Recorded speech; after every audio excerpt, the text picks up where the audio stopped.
Kasalukuyan nang nakaupo sa swivel chair niya si Baste sa maliit niyang office sa New York. Maliit lamang pero hindi rin biro ang kinikita niya rito. Isa na siyang product specialist manager sa isang malaking kumpanya sa Amerika. Kung i-convert sa Philippine peso ang mga kinikita niya sa loob ng 15 taon niyang pagtatrabaho ay sobrang yaman na niya pagdating sa Pinas. Bukod pa ron ay nakabili na rin siya ng ilang lupain sa Pilipinas. Pagdating ng araw kasi ay gusto rin niyang doon na magretiro upang mapalago na rin ang ilang lupa na nabili niya. Sa dami ng hirap na pinagdaanan niya ay talagang nagpursige siya na magkaroon ng pagkakataon. Hindi na siya nagpatumpik-tumpik pa nang makagraduate sa kursong BS and Mechanical Engineering ay agad na siyang nag-apply sa isang kumpanya sa Amerika. Swerte naman na natanggap siya. Pinagbuti niya ang trabaho hanggang sa umunlad ang kakayahan niyang kasabay ng promosyon at ngayon nga ay naabot na niya ang isa sa pinakamataas na posisyon sa kumpanya na iyon.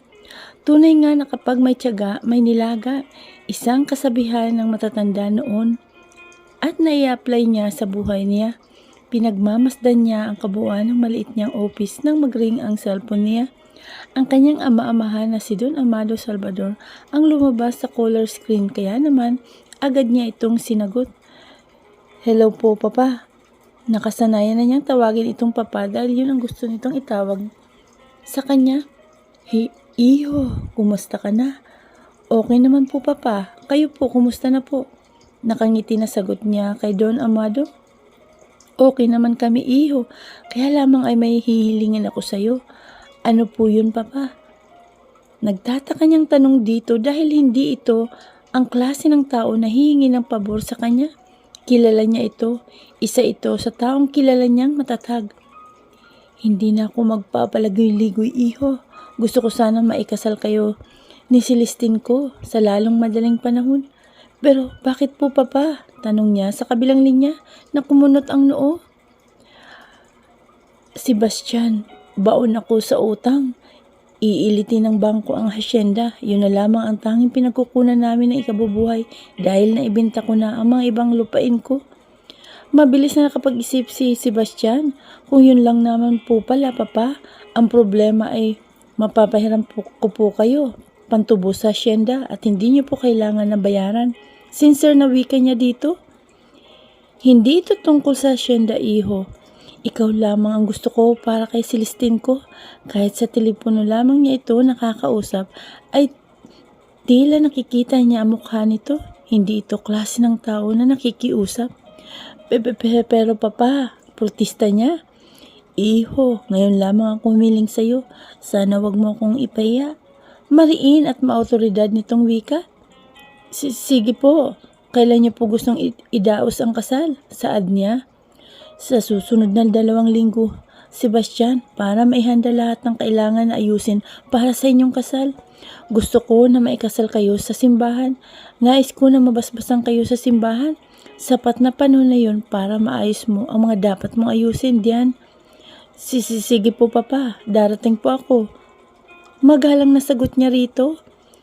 Mabuti kung ganun, Iho. Kung may nais ka nang idagdag pa sa guest list ay sabihin mo lamang. Pwede ka rin na mamili ng gusto mo ng best man. Sige, magpapaalam na ako. Aasahan kita, ha. Pinatay na ni Don Amado ang tawag. Napamaang siya. Hindi niya inaasahan ang bilis ng pangyayari. Hindi rin niya nagawang magprotesta. Paano nga ba naman niya ito ipapahiya kung ito ang naging dahilan? Kung nasaan siya ngayon at kung sino siya ngayon? Ito rin ang gumastos sa pag-aaral niya rito sa Amerika. Nakilala niya ito sa isang restoran na kinukunan niya ng kalakal mula sa basura nung siya ay 10 taong gulang pa lamang. Isa siyang palaboy dati.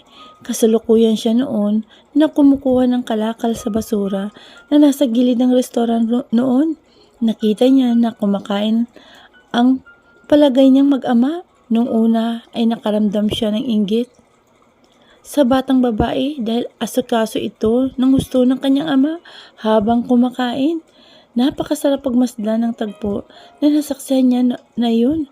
Nang tumayo na ang ama ng batang babae ay kitang-kita niya kung paano nahulog ang wallet nito na mula sa bulsa nito. Tapos nang kumain ang mga ito at marahil ay palis na, kaya naman mabilis na tinakbo niya ang wallet. Mabilis lamang naman siyang nakapasok sa restaurant dahil open yun. Walang anuman na harang ang naturang restaurant. Style garden ang tema ng restaurant.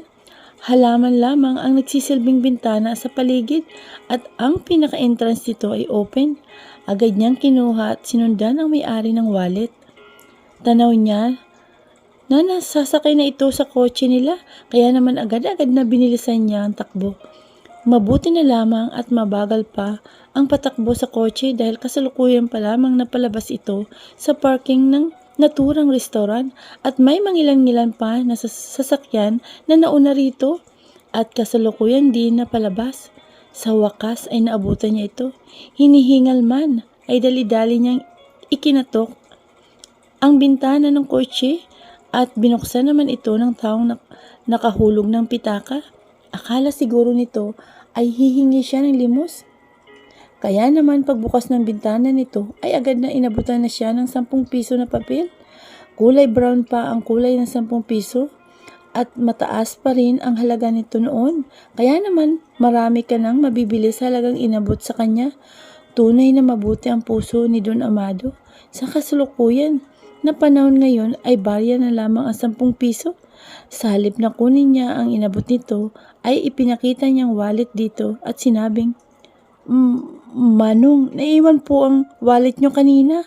Tila hindi makapaniwala ito na tumingin sa kanya at pagkuhan ay kinapkap pa muna nito ang bulsa.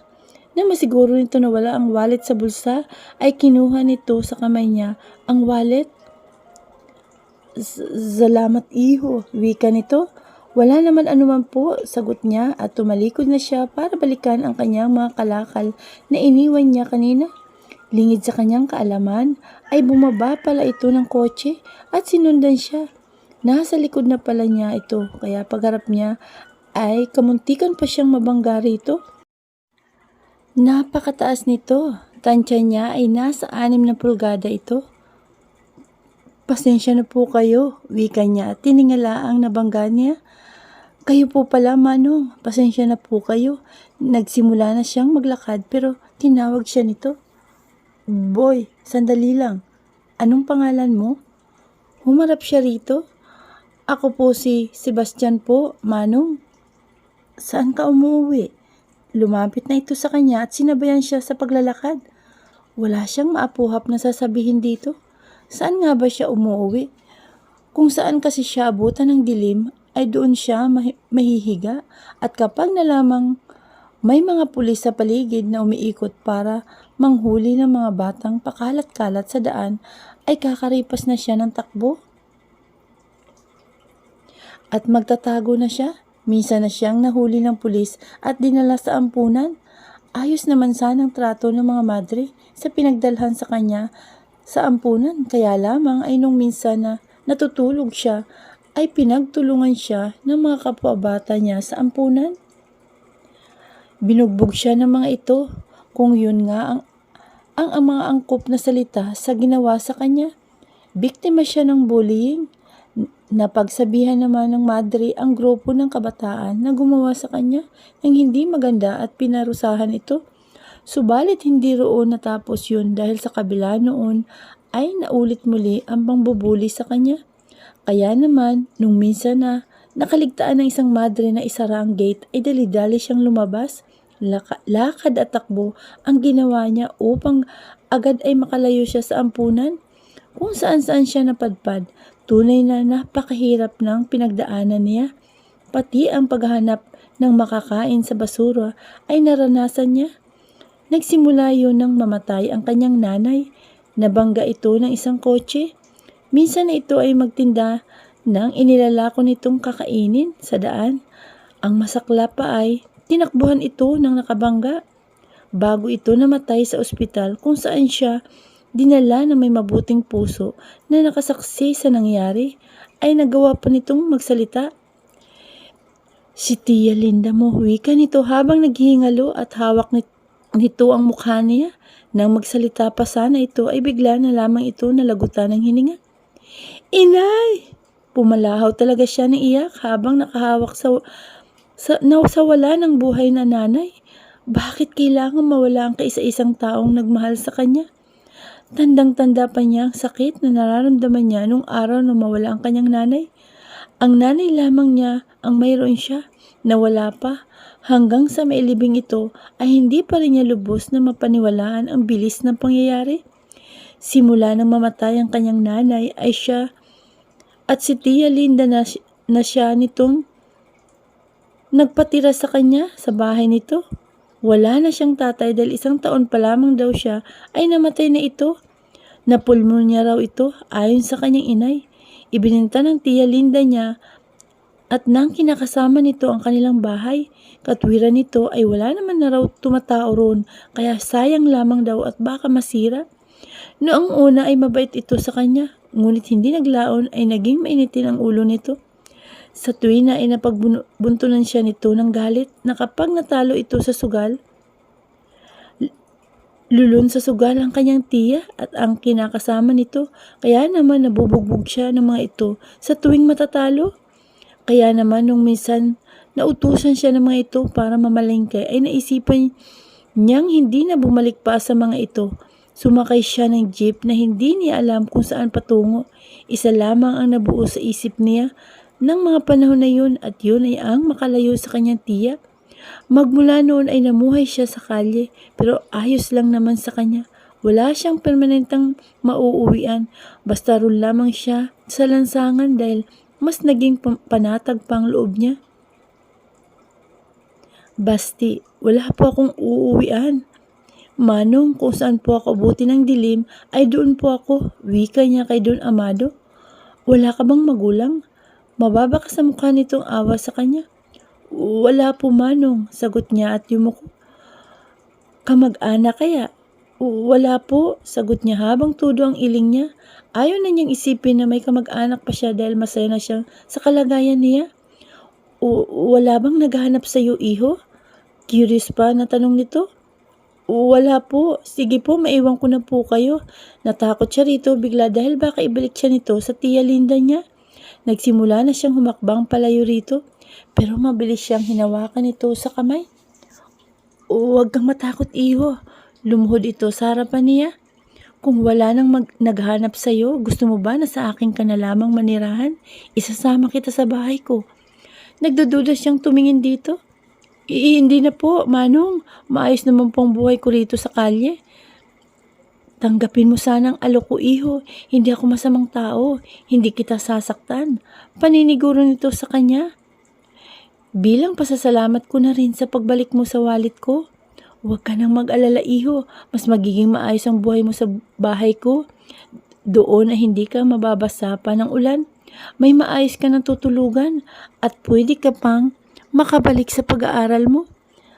Mahabang paliwanag nito sa kanya. Hindi na siya nakapagsalita na malaya na lamang niya na hawak na nito ang kamay niya at isinakay siya nito sa kotse nito. Pagpasok niya sa kotse ay katabi niya sa backseat ang batang babae na sa tansya niya ay 5 taong gulang pa lamang. Nakatingin lamang ito sa kanya. Nagtataka siguro ito kung sino siya. Napakarumi kasi ng kasuotan niya at maging siya, hindi naman kasi siya araw-araw naliligo. Isa pa ay wala naman siyang pamalit lagi. 2 piraso lamang ang kasuotan niya at hawak niya ito na nakaplastik pa. Hanggang sa makarating sila sa bahay ng mga ito na mukhang mansyon sa laki, kaya namangha siya. Nang lumabas siya sa kotse ay hinawakan siya ni Don Amado sa kamay. Ang batang babae naman ay sinalubong ng isang babae. Tinawag ito ng batang babae na Yaya Miling. Pagkuwan ay bumulong ang bata rito. Pagkatapos itiningnan siya ng babae. Miling, ipaghanda mo ng 1 kwarto sa ilalim ang batang ito at bigyan mo ng pamalit at samahan sa banyo para maligo. Utos ni Don Amado sa babae. Opo, Don Amado, sagot ng babae at pumasok muli ng mansyon. Celestine, iha, umakyat ka muna ng kwarto mo. Mamaya kita pupuntahan. Sumama ka muna, ihatid mo siya, Yaya. Opo, Papa, sagot ng bata. Tinapunan muna siya nito ng tingin bago pumasok sa loob ng mansyon. Pagbalik ng babae na inutusan ni Don Amado ay may dala na itong tuwalya at pamalit. Sebastian, sumunod ka kay Miling. Sasamahan ka niya sa magiging kwarto mo. Mamaya ay magkikita ulit tayo. Ipapatawag kita. Doon pa lamang siya iniwan ni Don Amado at dumiretso sa bandang gilid ng mansyon. Tara na, tanong sa kanya ng babae. Sige po. Sumunod siya rito at dinala siya sa isang kwarto sa ibaba ng mansyon. Pinapasok siya nito at itinuro sa kanya ang banyo sa loob ng kwarto. Mangha siya dahil sa napakaliwalas ng kwarto na ibinigay sa kanya at may sariling banyo pa. May nakahandang sabon at shampoo na rin sa loob. Sebastian, tama ba? Pagkuhan ay tanong ng babae sa kanya. Opo, matipid niyang sagot dito. Ako si Miling. Pakilala pa nito. Pwede mo akong tawagin na Aling Miling. Nakangiting nitong wika. Sa kanya, sige po, Aling Miling. Salamat po, sagot niya rito habang may tipid na ngiti sa labi. O siya, pumasok ka na sa banyo, iho. Maiwan na muna kita. Saad naman ni Aling Miling habang ang mga kamay nito ay humawak sa likod niya at bagay siyang itinutulak papasok sa kwarto. Sige po, salamat po. At lumabas na ito. Hindi siya makapaniwala, may sariling cabinet, telebisyon at napakalaki ng higaan. Lumapit siya sa higaan na puting-puti ang kobre kama para subukan higaan. Sana nang maisipan niya na marurumihan ito. Minabuti na niyang pumasok sa banyo para lalo muling mamangha dahil may sarili itong bathtub. Napapanood lamang niya ang ganun na bathtub kapag nakikinood siya ng telebisyon sa kapitbahay nila. Nakikinood siya sa labas ng bintana kapag nasilip niya na may pelikulang pinapanood ang kapitbahay nila. Ipinasya na niyang maligo. Sinubukan niyang pihitin ang shower para siyang batang tumalon-talon habang nakatapat ang katawan sa shower. Hindi na nga niya nagawa pa na alisin ang saplot niya sa katawan. Nang magsawa siya, isa ka pa lamang niya hinubad ang kasuotan niya. Ang sabon ay kinuha na niya para magsimula na sabunin ang sarili. Pati ang sabon na iyon ay napakabango. Mayroon ding nakahandang toothpaste at bagong toothbrush. Ginamit niya yon at nagsimulang linisin na ang ngipin niya sa lababo na sa harap ay may salamin. Pinapanood niya ang sarili na nagtutoothbrush sa pamamagitan ng salamin. Pakiramdam niya noon ay isa na siya sa pinakamaswerte na bata dahil nakilala niya si Don Amado. Simula noon ay tumanim na sa puso niya na gagawin niyang lahat ang gusto nito. Nang matapos siyang maligo ay sinuot na niya ang ibinigay sa kanyang pamalit. Paglabas niya ng banyo ay nilatag niya ang katawan sa napakalambot na kama. Hindi niya kailanman inakala na mararanasan niya ang ganun. Sa sobrang sarap ng pakiramdam niya ay nakatulog pa siya. Mga katok at tawag ni Aling Miling ay nagpagising sa kanya. Dali-dali niyang binuksan ang pinto. Pasensya na po, Aling Miling. Nakatulog po ako. Hinging paunmanin niya rito na may kasamang hiya. Ayos lang. Sebastian, marahil nakatulog ka sa sobrang. Hindi niya kailanman inaakala na mararanasan niya ang ganun.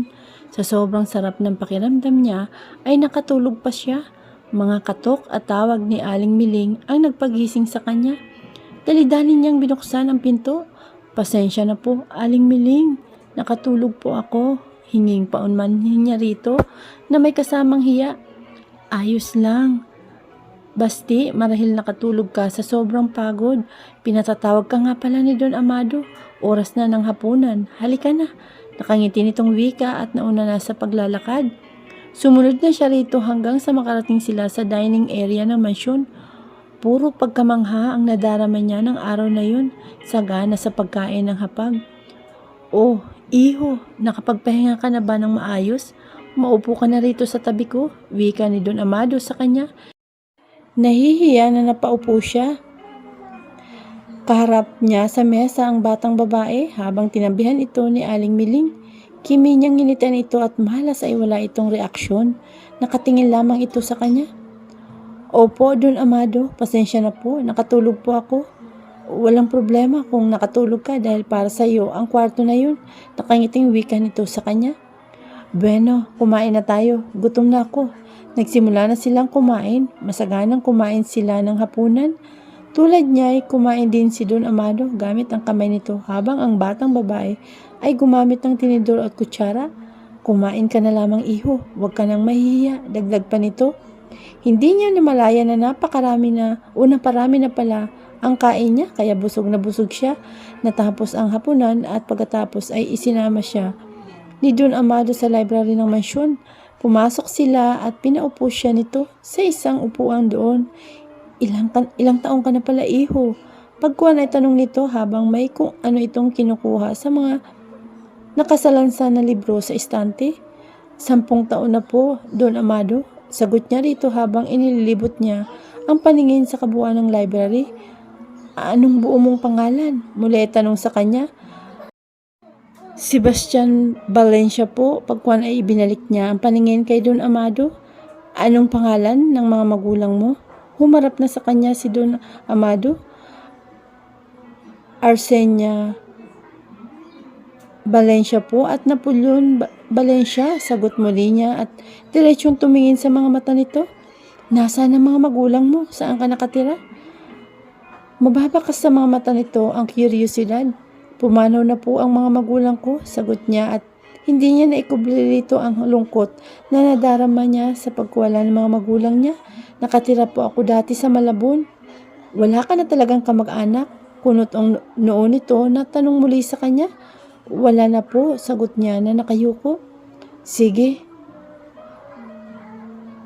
Sebastian, pwede ka nang magpahinga. Ipatatawag na lamang kitang muli kung may itatanong ako. Kinabukasan ay maaga siyang nagising. Ipinasya niyang lumabas at maglakad-lakad hanggang sa makarating siya sa kwadra ng mga kabayo.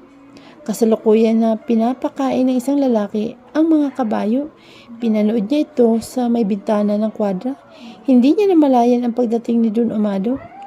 Nandito ka lang pala. Sebastian, ipinatatawag sana kita kay Aling Miling. Wika nito na nasa likuran na pala niya. Pasensya na po, Don Amado. Maaga po kasi ako nagising. Naisipan ko po na maglakad-lakad hanggang sa makarating po ako rito sa kwadra. Ganun ba? Gusto mo bang matutunan ang sumakay ng kabayo? Nakangiti nitong tanong sa kanya. Hindi po. Hindi po ba nakakahiya?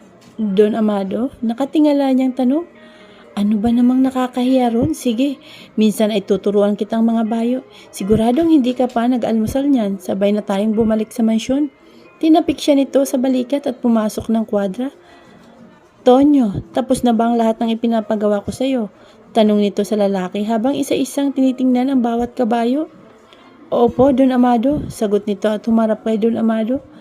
May mga ibinilim pa si Don Amado sa tinatawag nitong Tonyo. Bago ito, nagpasyang bumalik ng mansyon kasama siya.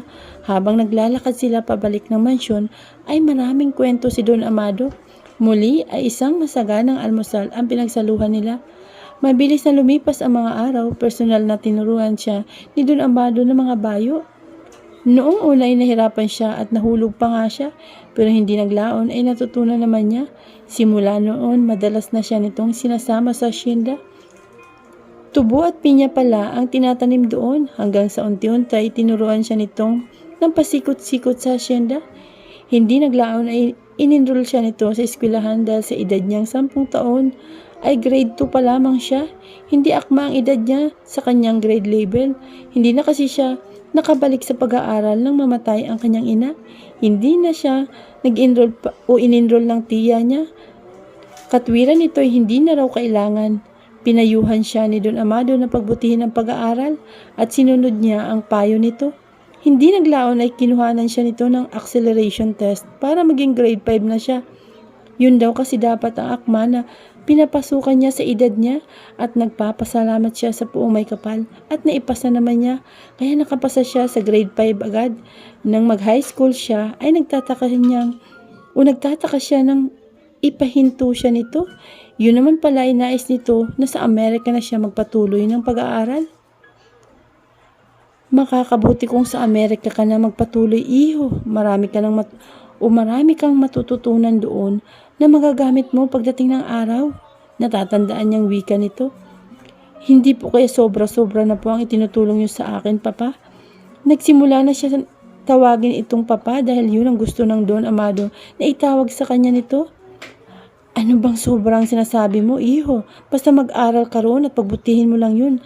Yun lamang ang gusto kong gawin mo. Nagkakaintindihan ba tayo, ha? Opo, Papa. Sige po. Kung yun po ang gusto nyo, gagawin ko po. Tumanim sa puso niya magmula noon na anuman ang naisin nito ay gagawin niya. Napakabuti nito sa kanya at itinuturing siya nito bilang tunay na anak.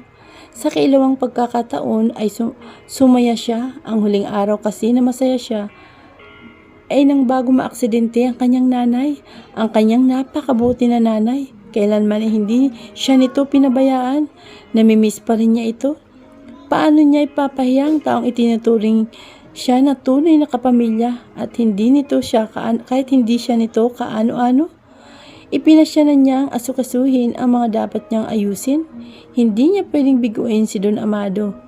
Celestine, nakasara na ang halos lahat ng ilaw sa buong kabahayan. Nanggaling na naman siya sa isang disco bar kasama ang best friend niya na si Micaela. Dahan-dahan na naglalakad si Tin papunta sa kanyang silid. Halos tumingkayad siya upang wag lamang makalikha ng ingay. Hawak niya ang kanyang 1 inches na sandal. Daig pa niya ang magnanakaw sa sobrang ingat na hindi makabulahaw sa mga taong nananakawan. Tulad ng dati niyang nakagawian ay walang kamalay-malay ang ama niya sa pinagagawa niya dahil ang pagkakalam nito ay isa siyang ulirang anak. Dati naman talaga ay ulirang anak siya. Noon yun, kaya nga lamang ay nawala na siya ng gana dahil sa hindi nito pag-appreciate sa mga ginagawa niya. Malapit na siyang makarating sa kwarto niya nang maulinigan niyang boses ng kanyang ama na may kausap ito sa telepono habang nasa teres ito na nasa ikalawang palapag ng kanilang mansyon. Malapit ang kwarto nito sa teres nila. Bakit kaya sa ganitong oras ng gabi ay may kausap pa ito? Wika niya sa isip. Imbis na tuluyan ng pumasok sa kwarto ay dumiretso siya sa teres.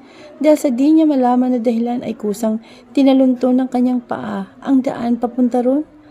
Nang nasa bungad na siya ay huminto siya at inilapit palalo ang tenga niya malapit sa may hamba ng sliding door upang mas ganap niyang marinig ang usapan ng kanyang ama at ng sino man na Poncio Pilato na kausap nito. Naka-loudspeaker ang cellphone ng kanyang ama kaya naman siguradong maririnig niya ang usapan ng mga ito. Naisip niya na kung kanina ay magnanakaw siya, ngayon naman ay chismosa dahil doon ay lihim siyang nangingiti. Inilagay niya ang isang palad sa bibig bilang pantakip dahil baka hindi niya mapigilan ang sarili at magkatunog ang pagtawa niya. Kailan ba ang uwi mo rito, Sebastian? Wika ng kanyang ama sa kausap. Kung ganun, ang sampid pala na naman pala sa pamilya nila ang kausap nito at uuwi dito. Bakit? Lihim siyang nagngingit-ngit. Ngayon, darating na linggo na po, siguro Papa. May mga inaasikaso pa po kasi ako, sagot ni Sebastian. Kung ganun, iho ay maigi. Nakahanda na rin kasi ang lahat para sa kasal nyo. Pagkuhan ay wika ng kanyang ama. Nangunot ang noo niya. Ikakasal? Ikakasal na ang sampid? Kanino? Alam na po ba ito ni Celestine, Papa? Hindi pa, pero sasabihin ko na bukas sa kanya. Sagot ng ama niya at nagsimula na maglakad-lakad sa kabuuan ng tiris. Papayag po kaya siya, Pa? Muling tanong ng sampid. Wala na siyang magagawa. Kailangan na, iho. Bakit kailangan pa na pumayag ako? Pakialam ko ba kung kanino ka naman ikasal? Mabuti ngayon na ikasal ka na. Siguro naman mawawala ka na sa buhay namin. Ipinasya na niyang umalis na at magtungo sa kwarto niya. Pagkapasok niya, ay dumiretso na siya sa side table ng kama niya at binuksan na lamang ang lampshade upang walang makalata nagising pa siya. Pagkatapos ay nagtungo siya sa vanity niya at kumuha ng cotton balls at pinatakan niya ng ilang drops ng makeup remover na gamit niya. Pagkuha na ay sinimulan na niyang ipahid sa kanyang mukha upang maalis ang kanyang makeup. Nang maalis na ito ay nagtungo na siya sa cabinet niya kung saan nakasalansan ang kanyang mga damit. Napili niya ang blouse na may terno na pajama.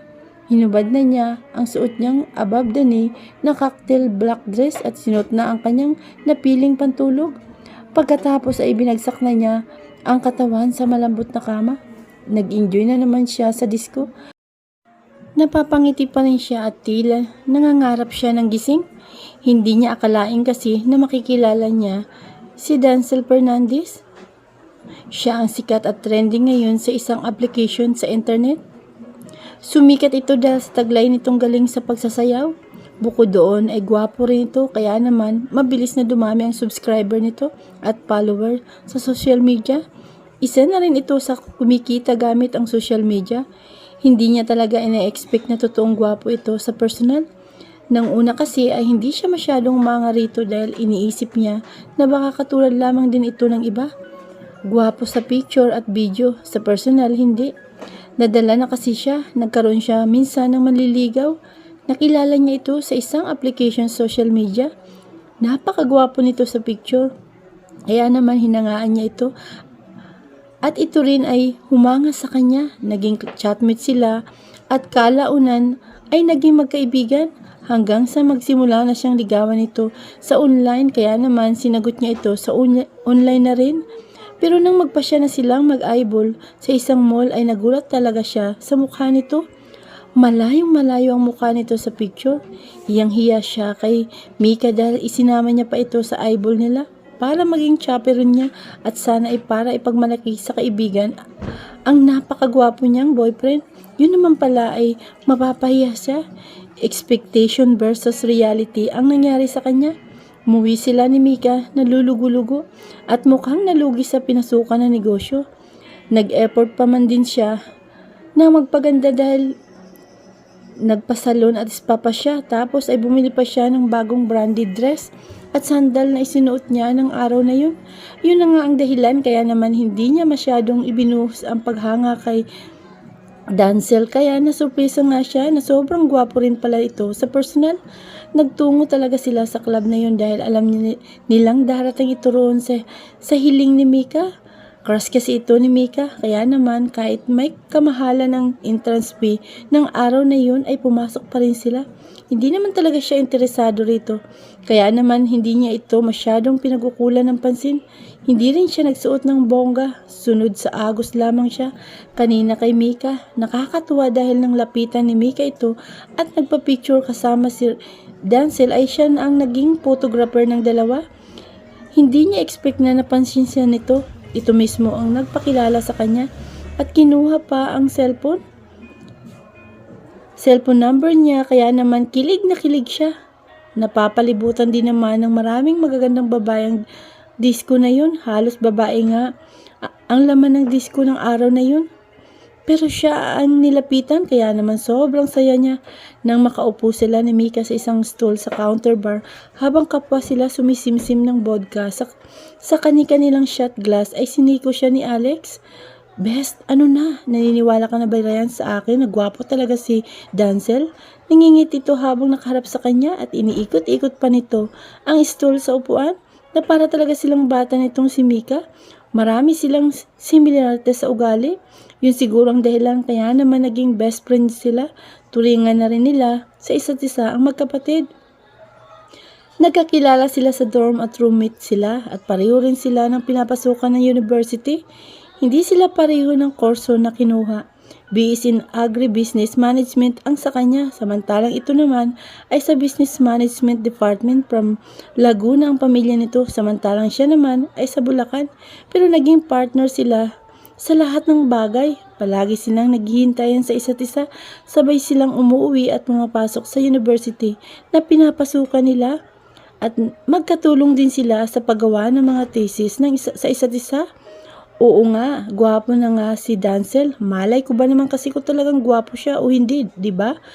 Mataman niyang tinitingnan si Mika habang nagsasalita. Alam mo naman na siguro ang dahilan kaya talagang hindi ako nag-e-expect. Oo, tama nga naman. Hinawakan ni Mika ang mga kamay niya habang hindi ito maitago ang excitement at sinabing nakaka-excite. Crush ka niya, ikaw lang ang pinansin ni Denzel. Darating ang araw na yan, kasama ka sa video na i-upload niya sa social media. Sisikat ka na rin. Well, proud you best. I am proud you, best friend here. Itinuro nito ang sarili. Sobra naman yata yun, best. Nakipagkilala lang naman siya sa akin at wala naman siyang sinabi na kahit na ano. Ito naman, oh. Tin, matatandahan na tayo. Nasa millennial period na nga tayo ng taon. Hindi na tayo ang mga sinaunang tao na Maria Clara. Advance na mag-isip ang mga kasabayan natin. Hindi na rin uso ang ligaw-ligaw. Mahaba nitong paliwanag kapag wala ay nagpatuloy. Doon pa lamang sa paglapit niya sa iyo, halata na siya na type ka niya. Hello, malakas ang pagsasalita nito. Dahil baka hindi sila magkarinigan na magkaibigan dahil napakalakas ng sound ng disco. Hay, napabuntong hininga siya habang ang mga mata ay nasa kisame na tila ba may mga nakikita siya roon na nakatutuwa dahil hindi mapuknat ang ngiti niya. Kahit madilim sa kwarto ay tanging lampshade lamang niya ang nagbibigay liwanag sa napakadilim niyang kwarto. Nakatulog siya na masaya. Ang hindi niya inaasahan, kinabukasan pala, ay magiging bagungot ang gising niya. Nasa hapagkainan sila at kasalukuyan na nag-almusal nang magsalita ang kanyang papa. Celestine, pagkatapos kumain may pag-uusapan tayo sa library. Sumunod ka sa akin. Opo, papa. Sagot niya na nakangiti. Magaan kasi ang pakiramdam niya nang magising. Dala pa rin niya ang saya dahil sa nagdaan na gabi na nakilala niya si Dancel. Natapos na silang kumain at sumunod na siya sa kanyang papa sa library. Pumatok muna siya sa pinto ng 3 beses bago pinihit ang siradura at pumasok. Nabungaran niya ang kanyang papa na may sinusuri na papilis. Tumayo lamang siya sa gilid. Hihintayin niya pa kasi ang susunod na instruction ng kanyang papa sa kanya. Ganon siya lagi sa kanyang papa. Kunwari ay ulirang anak siya rito. Nang matapos nito na suriin ang papilis ay tumingin ito sa kanya at sinabing, "Maupo ka." Sumunod siya rito at tahimik na naupo sa upuan sa harap ng mesa nito. Hindi na ako magpapaligoy-ligoy pa, Celestine. Sa linggo ay darating si Sebastian, simula ng kanyang papa. Tumaas lamang ang kilay niya sa sinabi ng kanyang papa. Hindi naman lingid dito na naiinis siya kay Sebastian. So what? Wika niya sa isip. Lunes ay kakasal kayo. Napatayo siya sa upuan sa narinig. Tama ba ang narinig niya? Wika niya sa isip. Papa, pakiulit po yung sinabi niyo.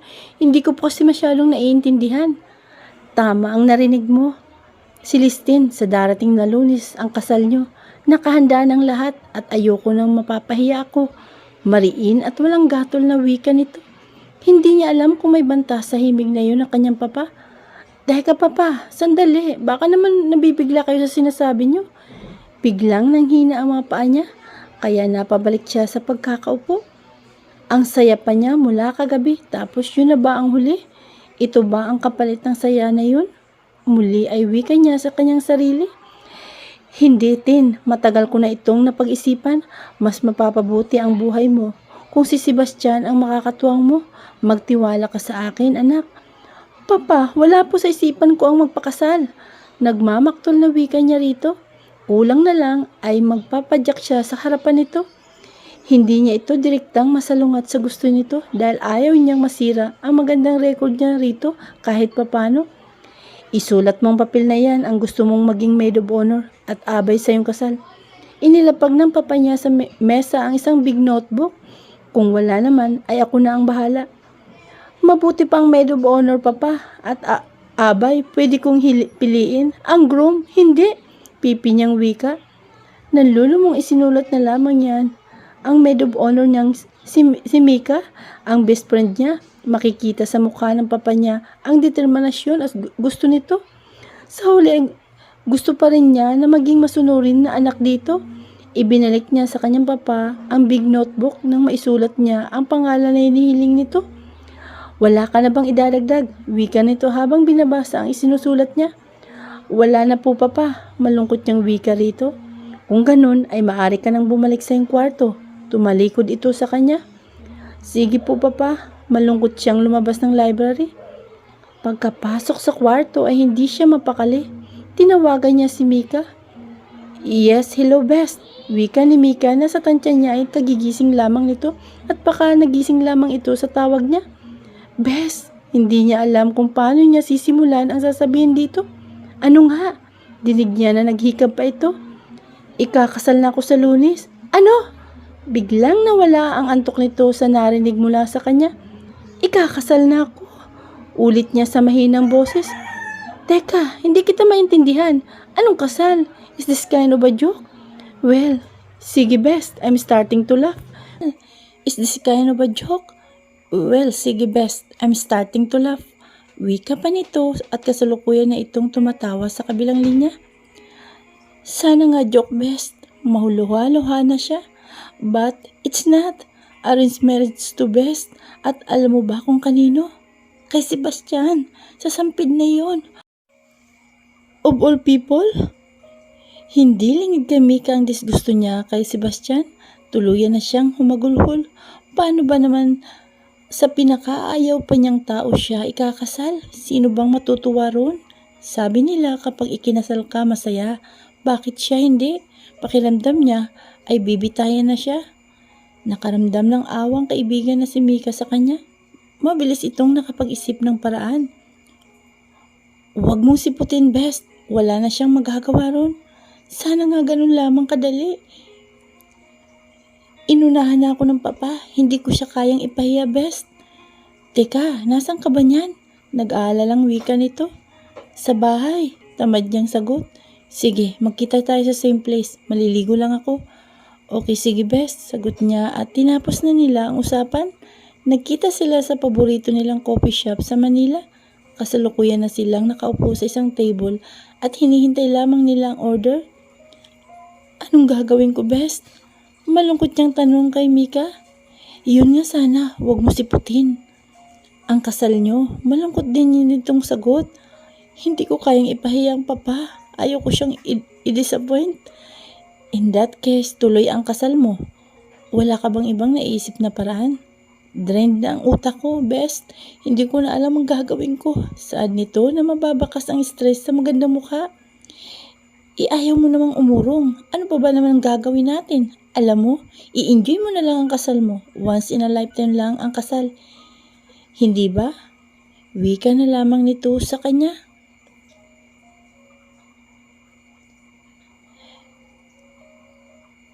Paano ko i-enjoy ang lahat best kung sa kutong lupa na yun ako makakasal? Pagkatapos ng kasal syempre, bubuntusin niya ako. Buntisan time na. Nag-i-hysterical na weekend niya dito. Can you imagine? Magkakaroon ako ng anak sa kutong lupa na yun. Ano na lang magiging itsura na magiging anak ko? Kung sa kanya kukuha ng mukha. Lait pa more best, wika ni Mika. Hindi lingid sa kanya ang itsura ni Sebastian. Kwento kasi ni Tin sa kanya ay tsaka raw ito pero hindi pa niya nakita kahit sa picture man lamang ito. Kung alam mo lamang kung anong itsura, mayroon ng sampid na yun, best. You'll understand. Dagdag pa nito. Oo na, sabi mo kumain ka muna, dumating na ang order nila. Si Listin. Walang nangyayari sa pagkikita nila ni Mika. Hindi siya nito mabigyan ng payo dahil na rin sa hindi niya kayang suwayin ang papa niya.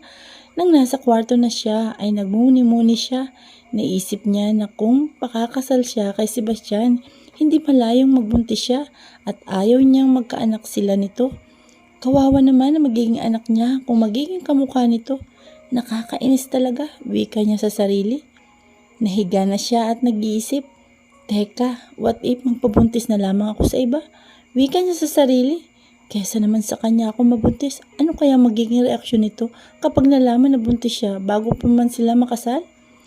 Mabibigla ito sigurado at lalong papangit at isang magandang ganti yun sa kanya at lalo siyang matatawa sa itsura nito. Teka, ano nga bang itsura nito ngayon? Parang baliw na kausap niya sa sarili. Malamang baka lalong pumangit. Siya rin ang sumagot sa tanong niya. Naputol ang pag-iisip niya nang mag-ring ang cellphone niya. May pumasok na message. Binuksan niya ito at galing kay Dancel ang text. Doon pa lamang gumanda ang mood niya. Binuksan niya ang message nito. How was your day? Honey, I hope you enjoy it. I love you. Sabi sa text ni Dancel.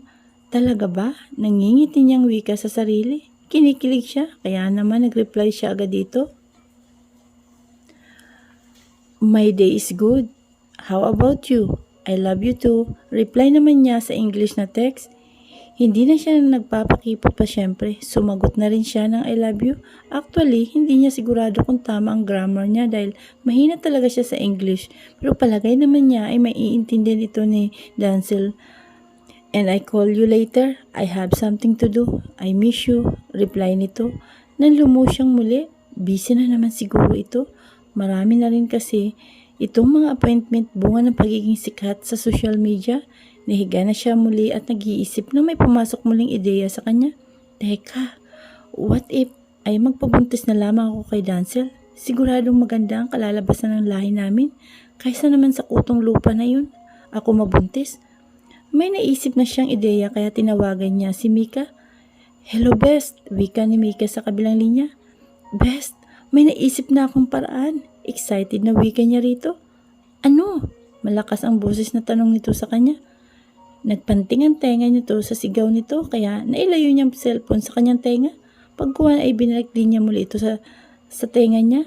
Grabe naman ang boses mo. Kamunti ka nang lumabas ang lahat ng tulili ko sa lakas ng boses mo. Litanya niya rito. Sorry Best, nabigla lang. Peace. Dumatawang wika nito sa kanya. Magpapabuntis ako kay Dancel, wika niya rito. What? Gulantang na wika ni Mika sa kanya. Kung makapagsalita ka, parang simpleng bagay lang ang gagawin mo na magpapabuntis ka. Well, wala nang urungan sa kasal pero hindi ako papayag na magkaroon na kami ng anak ng sampid na yun. Hello, wika niya rito habang umiikot-ikot ang eyeball niya. Hindi kaya nabibigla ka lang Best? Pinili ni Mika maging kalmado. Hindi niya gusto ang naiisip ng kaibigan. Big trouble to, ang naiisip mo na yan. Paalala niya rito. Magiging miserable na rin ako kapag napangasawa ko siya. Itutodo ko na. Determinado niyang wika sa kaibigan. Ewan ko ha, Best. Masyado naman yatang sagad sa buto ang pagkamuhi mo dyan kay Sebastian. Nagiging padalos-dalos ka na mag-isip. Paalala nito sa kanya. Inagaw niya sa akin ang lahat. Mika, pati si Papa. Opportunist ang taong yun. Ano ba sa tingin mo ang dahilan kung bakit siya pakakasal sa akin? Siyempre dahil sa pera, hindi ba? Paghihimutok niya pa rito. Wala nang nasabi pa si Mika. Alam na kasi niya ang kwento tungkol kay Sebastian. Sige Best, ang mabuti pa siguro ay pag-usapan muna natin ng personal ang bagay na yan. Hindi pwedeng padalos-dalos ka. This time, kakilala mo lang kay Dancel kaya hindi pa natin alam ang hilat siya ng bituka ng lalaking yun. Babala niya sa kaibigan. Huwag kang ang overacting dyan, Best. Anak lang naman ang kailangan ko kay Dancel. Hindi naman kami magsasama. Wala na akong magagawa. Ikakasal at ikakasal talaga ako. Sa impacto na yon, anak ko na lang ang magpapasaya sa akin kapag nagkataon. Paliwanag niya pa rito. Anak talaga? Anak agad? Wala pa namang naghahangad ka na agad ah. Napapakamot sa ulo na wika ni Mika. Natatawa na rin si Mika sa pagiging advance ng kaibigan. Hindi ito ang klase ng tao na matalino mag-isip at madalas ay padalos-dalos ito kung magdesisyon. Aminado naman siya na pareho lamang sila pero this time ay napapaisip siya rito. Intindihin mo na lang ako Best, wika ni Celestina nagsusumamo. Alam din niya na pinipigil lamang ng kaibigan na mapangbunghalit ng tawa. Kilala niya ito kahit hindi sila magkaharap ay nakikinita na niya ang tsura ng mukha nito. Darating ang hindi na niya natuloy ang naisabihin nang marinig ang katok at tawag mula sa pintuan ng kwarto niya. Si Yaya Miling niya ang tumatawag. Inilagay niya sa palad niyang cellphone niya at isinigaw niya ang salitang tuloy. Kapag dakay bumukas ang pinto at iniluwan yon ang kanyang Yaya Miling. Ito ang nagsilbing ina niya mula sa pagkabata. Hindi man lang sila magkadugo pero sa puso naman niya ay ina niya ito kung ituring. Hindi na kasi niya nasilayan ang totoong mami niya. 3 buwan pa lamang daw siya nang bawian ito ng buhay. Ayon sa kanyang papa at si Yaya Miling niya, ang bukod tanging nag-alaga sa kanya. Bukod doon ay wala na siyang alam tungkol sa kanyang ina. Wala siyang ideya sa itsura nito dahil wala man lang itong litrato sa laki ng mansyon. Hindi niya maintindihan kung bakit ganon. Walang sino man sa mansyon ang gustong magkwento sa kanya ng tungkol sa kanyang ina, kaya hinahayaan na lamang niya ang lahat. Naiisip na lamang niya na marahil ay dahil masasaktan ang kanyang papa kapag pinag-uusapan pa nila ito. Isa pa'y hindi naman nagkulang sa kanya ang kanyang papa. Dahil mahal siya nito, kung hindi nga lang talaga dumating ang peste na si Sebastian na yun, sumariwa muli sa alaala niya ang araw na nakilala nila ang pesteng si Sebastian. 20 years ago, araw ng linggo yun. Father and Daughter's Day. Natatandaan pa niyang wika ng kanyang papa sa kanya. Iyon ang itinakda ng kanyang papa na bonding time nila para sa kanila lamang. Tuwing Lunes hanggang Sabado kasi ay nasa Hacienda del Salvador ito. Yun ang inasikaso nito dahil doon sila kumukuha ng ikabubuhay nila. Yun ang bread and butter nila. Pagkagaling nila sa simbahan ay dumiretso sila sa paborito nilang kainan ng kanyang papa. Sa Taste Expert Restaurant na kung saan ang tema ng paligid ay tila garden. Napapalibutan ng magagandang halaman ang paligid nito at ang isiniserve sa pagkain ay napakasarap at organic food kung tawagin. Excited siya roon dahil pagkatapos kasi nilang kumain ay papasyal na siya ng kanyang papa sa isang parke o kaya sa amusement park na malapit lamang doon. Kaya lamang ay hindi na nangyari dahil hindi inaasahan na naiwan ng kanyang papa ang wallet nito sa restaurant. Mabuti na lamang at napulot yun ng isang batang pulubi sa daan. Ibinalak nito sa kanyang papa ang wallet. Nagpasalamat naman ang kanyang papa at umalis na ang pulubi. Kaya lamang ayun na pala ang simula ng kalbaryo niya. Sinundan pala ito ng kanyang papa.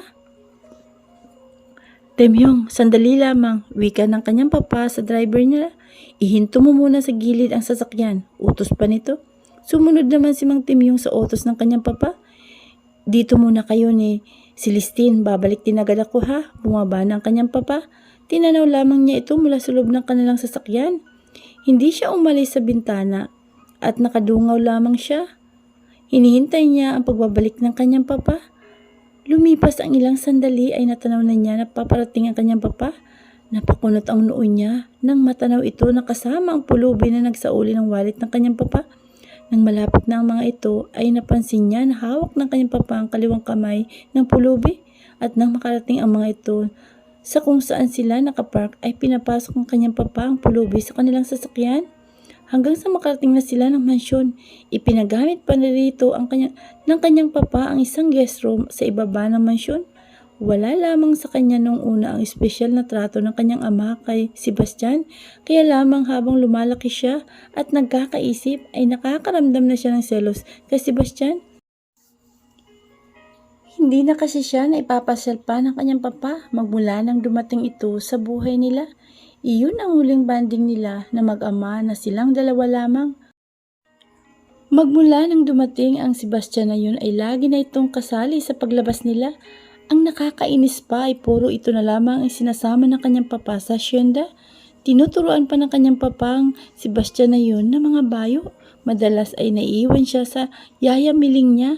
Tapos makalipas ang ilang taon ay pinag-aral pa ito ng kanyang papa sa Amerika, samantalang siya ay dito lamang sa Pilipinas.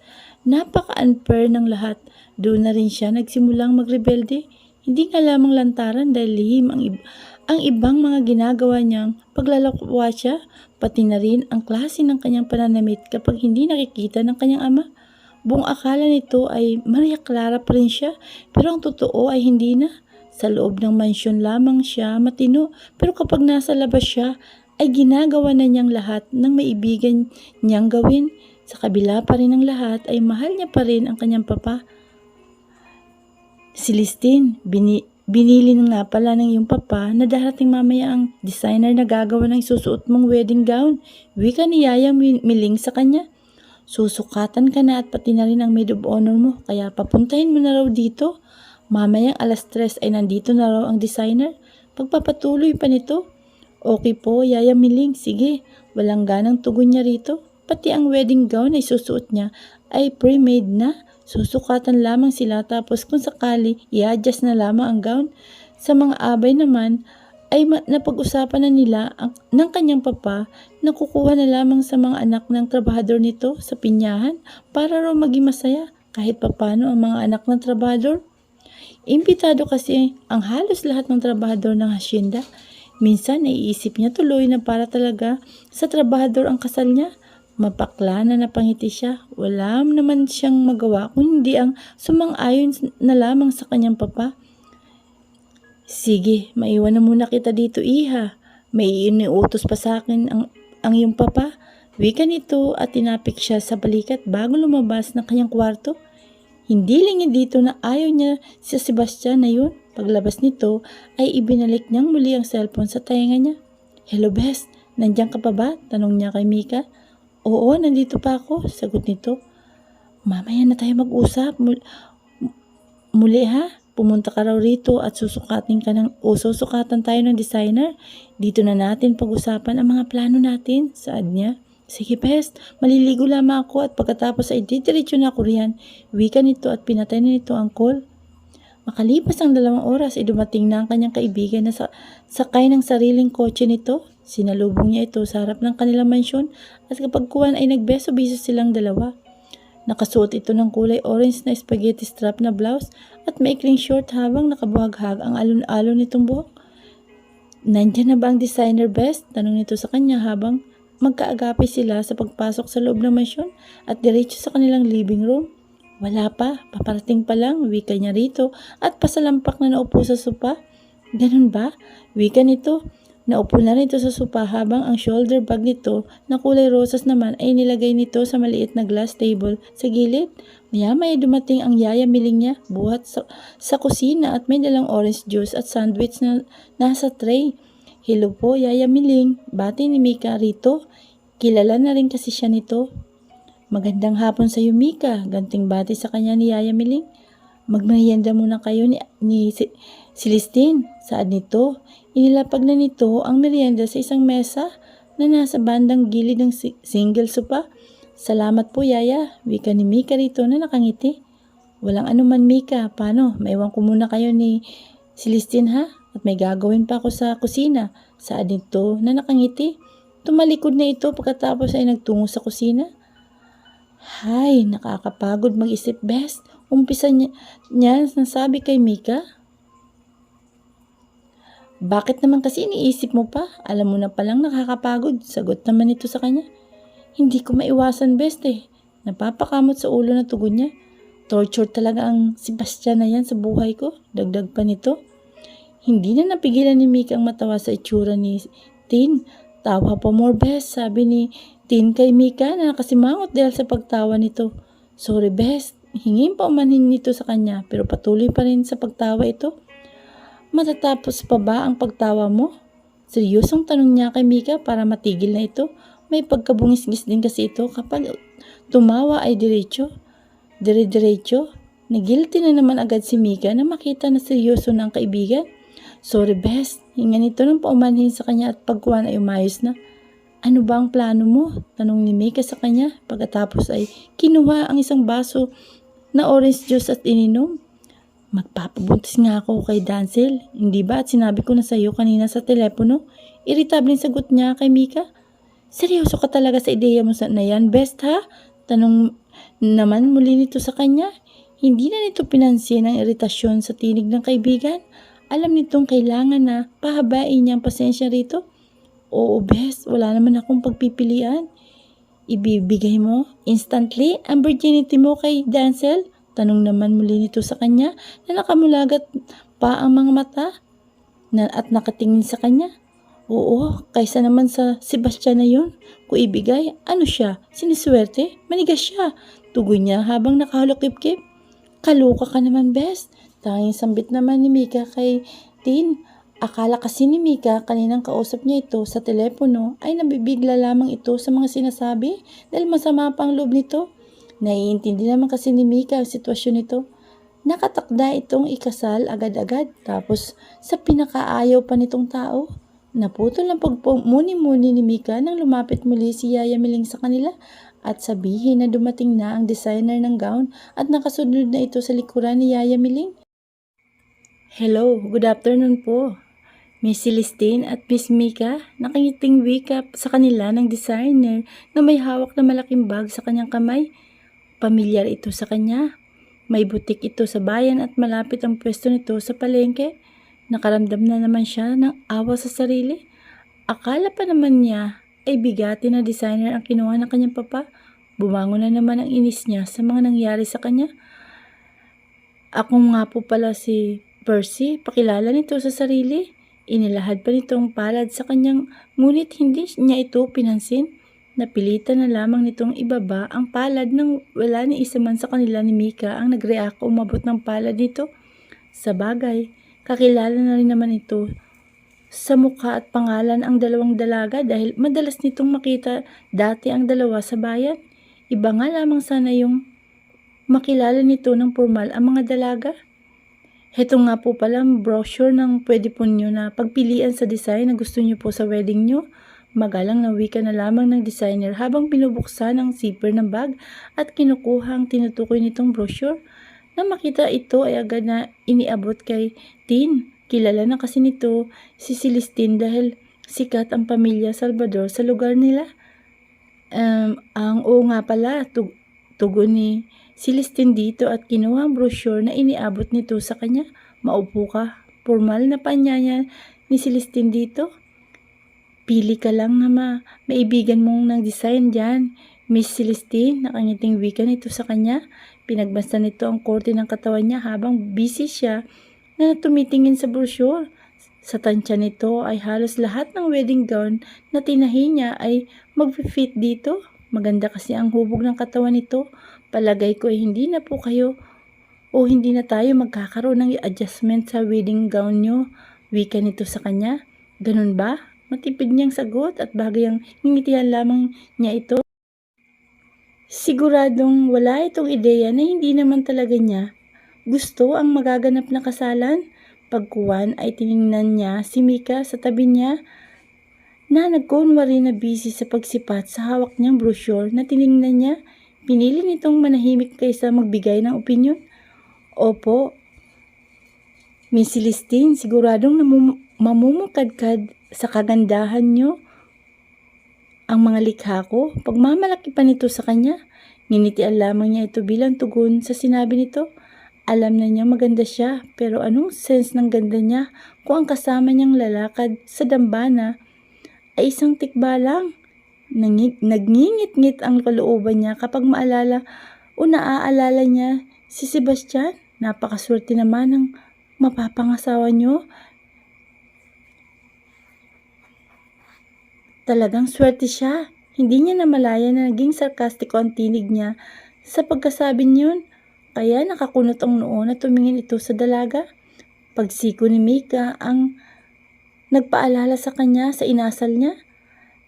Talagang swerte siya sa akin. Ulit niya sa mahinaw na tinig. Siyempre, maganda ako, hindi ba? Mayabang niyang wika rito. Oo naman, Miss Tin, sang-ayon nito sa kanya. Hindi nito maintindihan ang inasta nito. Maliban na lamang talaga kung totoong chismis sa bayan. Sa lahat kasi nang nabigyan niya ng serbisyo sa kanilang lugar ay ito pa lamang si Celestine Salvador ang nakita niya na tila hindi masaya. Sa bagay ay baka totoo nga ang bulong-bulungan na bigla isang tikbalang. Nagngingit-ngit ang kalooban niya kapag naalala niya. Si Sebastian, napakaswerte naman ng mapapangasawa niyo, miss. Dagdag pa nito. Talagang swerte siya. Hindi niya namalaya na naging sarkastiko ang tinig niya sa pagkasabi niyon. Kaya nakakunot ang noo na tumingin ito sa dalaga. Pagsiko ni Mika ang nagpaalala sa kanya sa inasal niya. Talagang swerte siya sa akin. Ulit niya sa mahinahon na tinig. Siyempre maganda ako, hindi ba? Mayabang niyang wika rito. Oo naman, Miss Tin, sang-ayon nito sa kanya. Hindi nito maintindihan ang inaasta nito. Maliban na lamang talaga kung totoo ang chismis sa bayan. Sa lahat kasi nang nabigyan niya ng serbisyo sa kanilang lugar ay ito pa lang. Si Celestine Salvador ang nakita niya na tila hindi masaya. Sa bagay ay baka totoo nga ang bulong-bulungan na biglaan lamang ang kasalan na magaganap. Ayon sa naririnig niya ay sapilitan na ipinapakasal ni Don Amado Salvador ang kanilang nag-iisang anak sa batang kinupkup nito noon. Natatandaan din niya ang batang yun. Matanda siguro siya roon ng 5 taon. Matagal nang naninirahan sa Amerika ang batang yun at hindi na umuuwi ni minsan man lang. Ano na nga kaya itsura nito ngayon? Maging siya ay napapaisip. Prese, ito na lamang, wika niya sa designer habang itinuturo niya rito ang natipuhan na gown. Ah, ito po ba? Oo nga po. Maganda ito, madam. Bagay na bagay ito sa inyo. Ikaw po, Miss Mika, may napili na po ba kayong isusuot? Baling nito sa kaibigan niyang si Mika. Kilala na rin kasi nito si Mika. Oo, Presi, yung nasa page 34 ang sa akin. Sagot naman ito. Ah, okay. Wika na Percy rito. At inilipat sa page 34 ang pahina. Nang makita yun ay natuwa ito. Maganda ito, Miss Mika. Siguradong lulutang ang ganda mo kapag sinuot mo ito. Oo na, inulit mo lang naman yung sinabi mo kay Tin. Halos bulong nito na wika kay Mika. Ano po yun, Miss Mika? Hindi po ko maintindihan at hindi ko masyadong narinig. Wala, sabi ko naniniwala naman kami sa'yo. Kaya nga ikaw ang napili ni Don Amado na designer kasi nga maganda talaga ang mga likha mo. Kunyari, puri na lamang ni Mika. Diyan naman ako nakakasiguro, Miss Mika. Mababakas ang pagmamalaki na busis nito.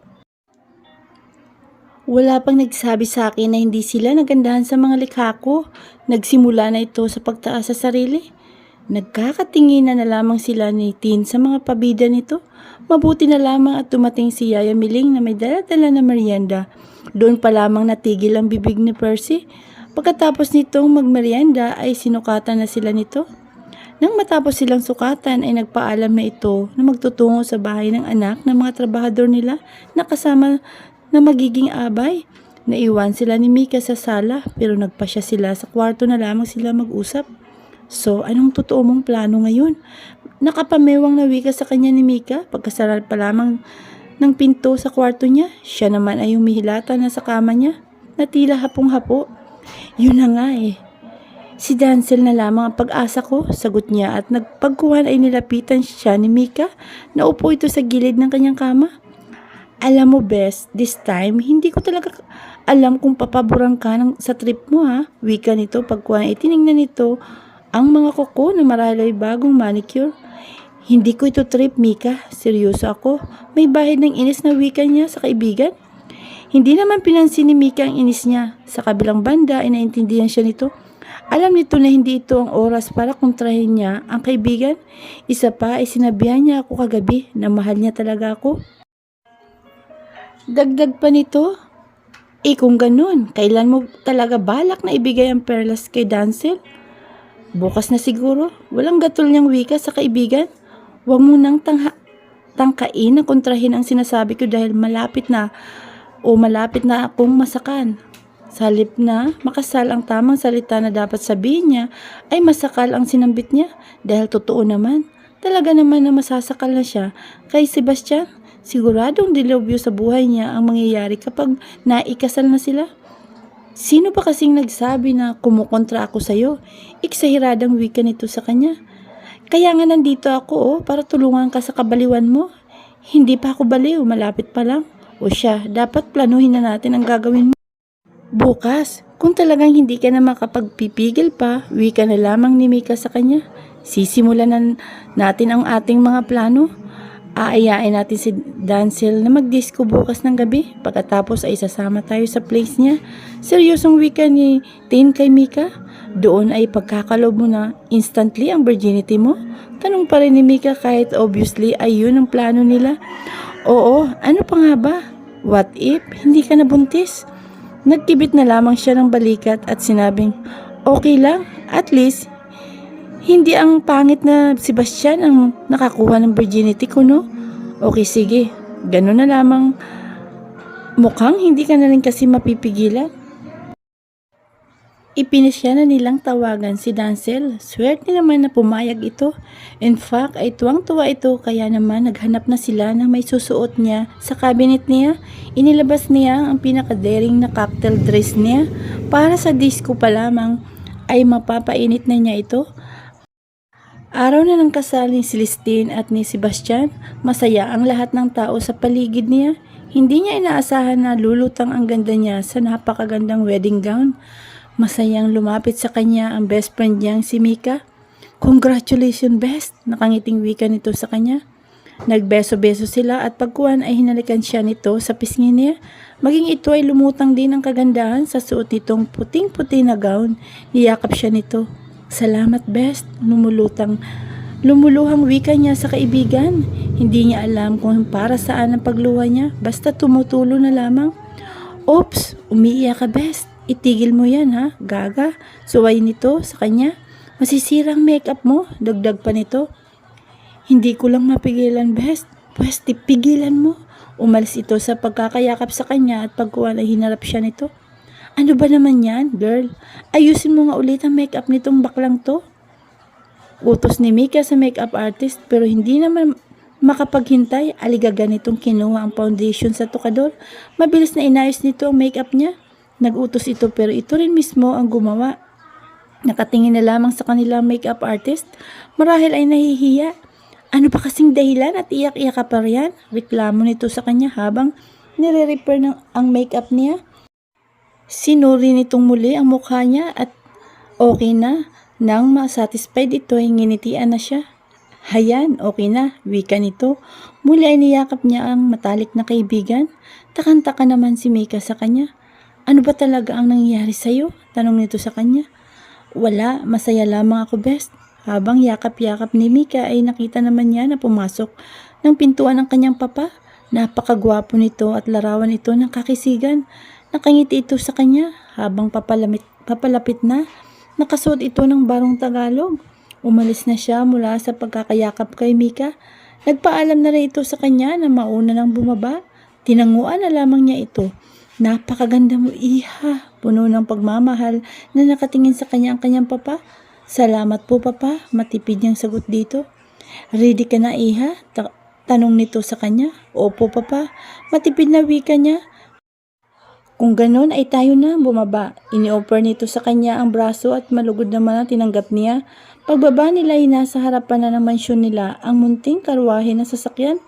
Napuno ng kasiyahan ang puso niya. Hindi niya inaasa na ganun kaganda ang sasakyan niya. Nagmumukha siyang prinsesa sa harap ng lahat. Napatingin siya sa kanyang papa. Tila namang naintindihan ng kanyang papa ang ibig niyang sabihin. Sakay ka na iha. Inalalayan nito siya na makasakay. Salamat po papa. Wika niya na makasakay na. Walang anuman iha. Pagkuhan ay hinawakan nito ang palad niya. Sige na, umalis na kayo. Susunod ako. Hinihintay ka na ni Sebastian. Opo papa. Malungkot na wika niya rito at pagkuha ay sinabihan na niya ang kutsero na umalis na sila. Nang makarating sa simbahan ay marami ang excited na naghihintay sa pagdating niya. Dinatnan niya ang kanyang papa na nandun na sa harapan at hinihintay ang pagdating niya. Paglabas niya ng karwahe ay nalalayan siya nito at pagkatapos ay nagpalakpakan ang lahat. Tara na iha, tanong ng kanyang papa. Opo papa. Kumapit siya sa braso nito at sa ilang segundo lamang ay isaayos na ang mga magmamarcha na katulad ng mga abay at ninang. Nagsimula ng wedding entourage. Nasa ayos ang lahat. Nang pumasok siya sa simbahan ay masayang nagkatinginan lahat sa kanya. Inilibot niya ang paningin sa kabuuan ng simbahan. Napakaraming bulaklak ang nakapaligid sa simbahan. Napakaganda ng ayos kaya galak na galak ang nadarama niya. Ang groom niya ay nakangiti sa kanya. Pagkapasok pa lamang niya, napakagwapo nito sa suot nitong tuxedo. Pakiramdam niya ay ito na ang pinakamagandang bagay na nangyari sa buhay niya. Nang nasa harapan na niya ang groom ay masuyo nitong kinuha ang kanyang kamay sa kanyang papa. Let's go, Celestine, wika ng baritonong boses nito na napakaganda sa pandinig. Isang napakatamis na ngiti naman ang pinakawalan niya at nagtungo na sila sa harap ng pare. Wala silang naintindihan sa mga sinasabi ng pare. Nakatingin lamang siya rito. Basta masaya siya. Yun lang ang huling tanong lamang ang inaabangan niya sa pare. Ikaw babae, tinatanggap mo ba ang lalaking ito bilang iyong kabiyak sa hirap man o ginhawa habang buhay? Tanong sa kanya ng pare. Opo, father. Nakangiting wika niya pagkatapos ay tumingin siya sa napakagwapo niyang groom. Ikaw lalaki, tinatanggap mo ba ang babaeng ito bilang iyong kabiyak sa hirap man o sa ginhawa habang buhay? Baling naman ang pare sa kanyang groom. Opo, father. Tiningnan rin siya ng gwapo niyang groom ng buong pagmamahal. Napakasarap ng kanyang pakiramdam. Wala na talaga siyang mahihiling pa. Hindi niya akalain na magiging masaya ang kasal niya. Kung ganon, maaari mo nang halikan ng iyong kabiyak. Wika ng pari sa kanya sa napakagwapong groom. Itinaas na nito ang belo niya at nag-angat na siya ng paningin bilang paghahanda at sa napakatamis na halik na hinihintay niya. Ngunit pag-angat ng tingin niya, gimbal siya sa itsura ng lalaking nakatakdang halikan siya. Napakapangit na lalaki ang humarap sa kanya. Marahas na tumingin siya sa mga tao sa loob ng simbahan. At ang mga itsura ay pawang nakangisi sa kanya na tila ba natutuwa sa nangyayari sa kanya. Hindi totoo ito. Nagsimula na siyang humagulhol. Hindi ito totoo. Ibinalik niya ang paningin sa kanyang group at walang naging pagbabago. Isang pangit na lalaki ang muli niyang nakita at tulad ng taong nakapaligid sa kanya, ay nakangising nakatingin ito sa kanya. Hilam na sa luha ang napakagandang mukha niya. Ang maskara sa kanyang mata ay umalo sa luha. Mistula na siyang isang white lady at hindi isang bride. Nagtatakbo siya habang humahagulhol. Nadapa, ngunit bumangon at muling nagtatakbo. Walang alam na konkretong pagtutunguhan. Takbo, sige lang, hanggang may pumitpit dito. Dinig niyang busina ang isang sasakyan, ngunit huli na ang lahat. Hinihingal na bumangon siya sa kanyang hinihigaan. Tumatagaktak ng pawis sa mukha niya na tila ba ay pagod na pagod siya. Dahil sa labis na pagtakbo, dali-dali niyang tiningnan ang buong katawan niya. Buhay siya. Panaginip lang. Panaginip lang pala. Napahawak siya sa kanyang dibdib. Celestine. Tiningnan niya ang alarm clock na nakapatong sa lamesa na nasa gilid ng kanyang higaan. 3:00 pa lamang pala ng madaling araw. Ipinasya niyang bumaba para uminom sa kusina. Isinuot niya ang pulang roba na nakasabit sa upuan na nasa harap ng tukador niya. Nakasuot lamang kasi siya ng manipis na nighties.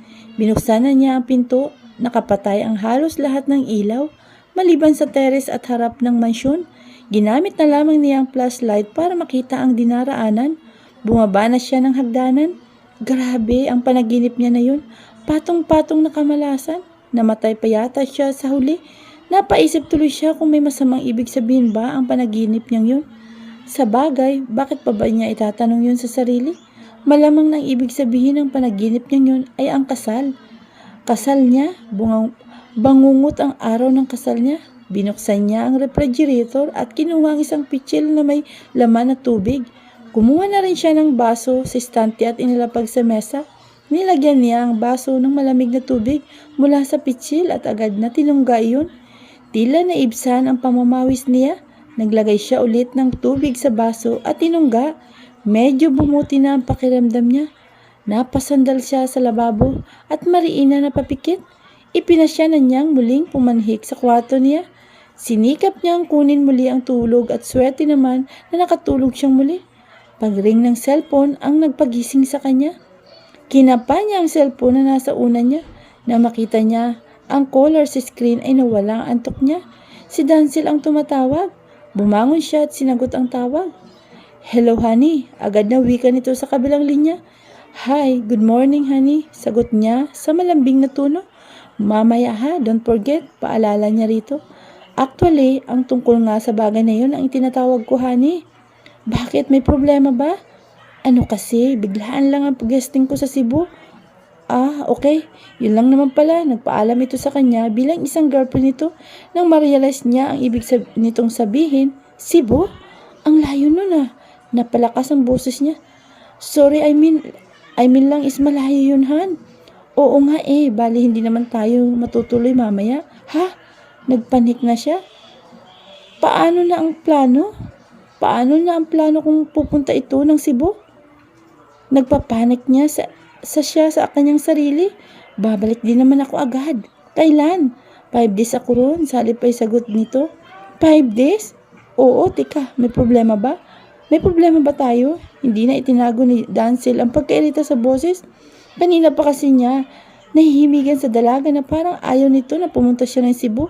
Hindi naman pwede ang gusto nito at hindi niya pwedeng palampasin ang lahat ng oportunidad na dumarating sa kanya.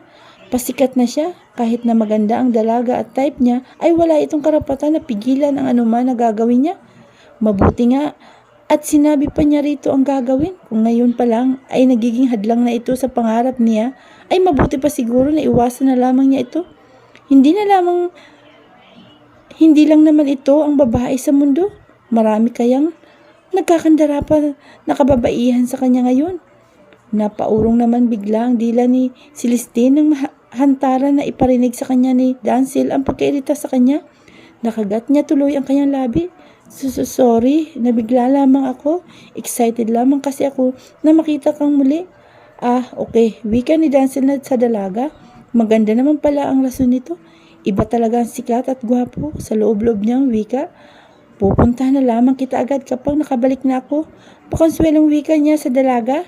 Okay, sagot na lamang niya rito. Wala na siyang chance sa binata. 1 linggo na lamang bago ang kasal. Nakaramdam siya ng panghihina. Wala sa loob na ini-end niya ang tawag. Napakunot naman ang noo ni Dancel ang bigla na pagpatay ni Celestine sa call. Napakakibit na lamang siya ng balikat. Kung pinatay nito ang tawag ay ayos lamang sa kanya.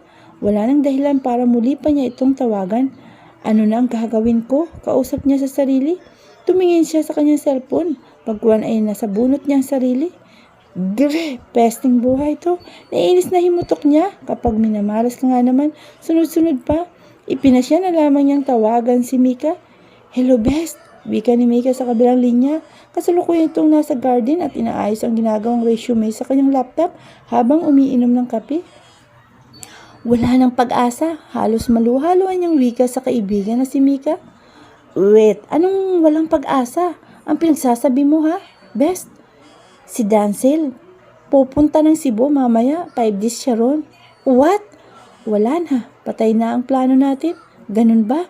Malungkot naman na wika sa kanya ni Mika. Condolence, dagdag pa nito. Nang marinig ang sinabi ni Mika ay tuloy na siyang napahagulhol. Ano nang gagawin ko best? Humihibing wika niya sa kaibigan. Mika, alam mo best, accept mo na lang ang destiny mo. Payo niya sa kaibigan na si Celestine. Nalulungkot man ay sa sinapit ng kaibigan ay wala naman siyang magawa. Wala ka na bang naisip na ibang paraan? Tanong nito. Kung sa pagpapabuntis mo ang sinasabi mo ay wala na akong alam. Sa totoo lang hindi naman kasi ako agree sa plano mo. Baka kaya nangyari ang ganitong umalis si Dancel ay dahil sa mali ang balak mong gawin. At baka pagsisihan mo lang, wika niya kay Celestine dahil alam niyang mali talaga ang balak nitong gagawin. Patlang ang katahimikan mula kay Tin. Hindi na ito nakasagot kay Mika. Nakagat na lamang ni Mika ang sarili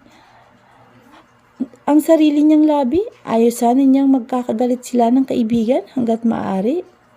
Sige na nga, mag-iisip pa ako ng ibang solusyon sa problema mo. Wika muli niya kay Tin dahil sa huli ay hindi pa rin niya matiis ang kaibigan.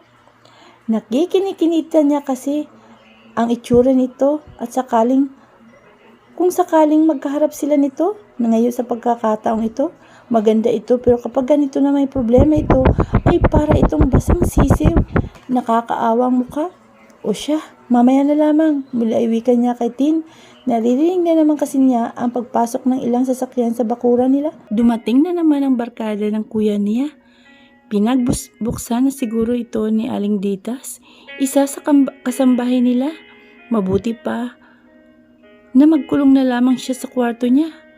Boys talk na naman sigurado ang pag-uusapan ng mga ito. Minsan na kasi niyang narinig ang kwentuhan ng mga ito. Puro kabastusan. Kahit na liberated siya, ay nababastusan siya sa kwentuhan ng mga ito. Pagdating sa mga kalahi niya, umisip ka rin ng paraan. Tapos pag-usapan na lang ulit natin. Sige, pero dapat matapos na natin agad ang next plan natin, best ha? Gagahuli na kasi tayo sa oras. Nag-aalalang wika nito. Sige, bye na. Umakyat na siya. Nakasalubong niya ang Kuya Mike niya na pababa na sa hagdanan. Hello Mika, nagmamadali ka yata. Nandiyan na naman kasi ang mga barkada mo. Pairap niyang wika rito. Hindi ka na nasanay. Natatawang wika nito at nagtuloy-tuloy pa sa pagbaba ng hagdanan. Naisara na niya ang pintuan nang maalala ang laptop niya sa garden. 1, 2, 3 seconds ay napilitan siyang bumaba upang kunin ang kanyang laptop. Hindi niya pa niya na ipapasa ang resume sa company na gusto niya applyan kung sakasakali. Tuloy-tuloy sana siya sa garden nang maulinigan niya ang pagtatawanan na naman ng barkada ng kuya niya. Huminto siya sa gilid na natatabingan ng halaman. Sa kung anong dahilan ay bigla siyang naging interesado sa pinag-uusapan ng mga ito nang mahagip ng tenga niya ang Wallflower Club na dati pa niyang naririnig sa mga ito.